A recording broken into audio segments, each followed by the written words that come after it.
Kasit na naigilaw-gawan sila. Yeah! Gago! Ano sa?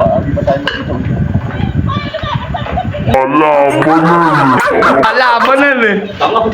Sa to. Oh, Lumalabanan eh. mga kapanyero, talagang napakatapang na rin ito. Haya mga kapanyero, uumpisahan na po natin lutuin ng buhay si Mr. Crab. Haya mga kapanyero, pinakuluan muna natin yan sa luya para matanggal ang alis. Ano? Yung alis ba, yung lansa? Yeah. At ito na nga, nakagayat na rin si Panyero Chano ng kalabasa, sibuyas, at syempre luya uli, sili, tsaka bawang. So tirahin na natin to mga Panyero. At si Panyero Jolan ay talaga... Ako ba tinatawag mo?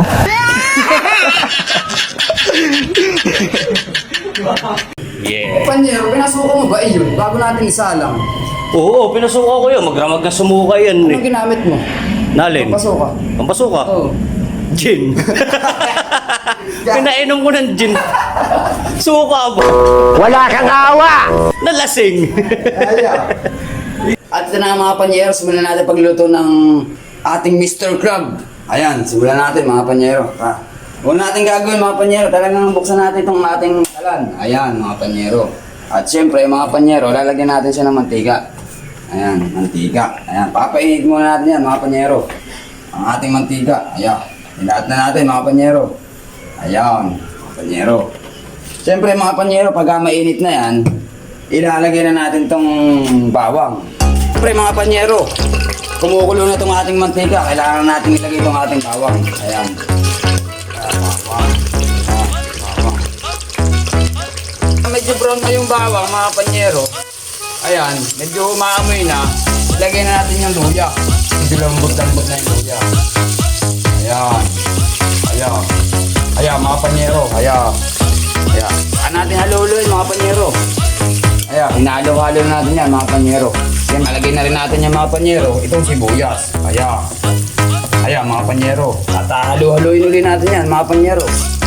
Talagang kailangan natin ng halo na masarap pa yan. Para lulutuin ng Mr. Crab. Ayan mga panyero. At siyempre, nagpapasalamat din tayo sa sponsor ng ating lutuan na ito.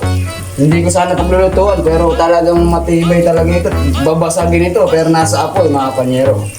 Ayan. Sponsor natin niya si tita natin na si Tita Emmy na taga-Dalig, Teresa Rasalulit. Ayan mga panyero. Ayan mga panyero itong sili. Ayan, ito sili. Para lumasa na yung anghang niya dito sa ating ginigisang bawang sibuyas luya. Ayan, haluin lang natin yan mga panyero. Ilalagay natin panyero itong ating ginayat na kalabasa. Kahit in Teresa Market na naman ito mga panyero. Ayan. Ayan, ilalagay na natin rito yan mga panyero. At syempre, hindi lang natin basta ilalagay yan mga panyero. Pag-ahaluin na naman natin yan. Pag-ahaluin na naman natin yan mga panyero. Ayan.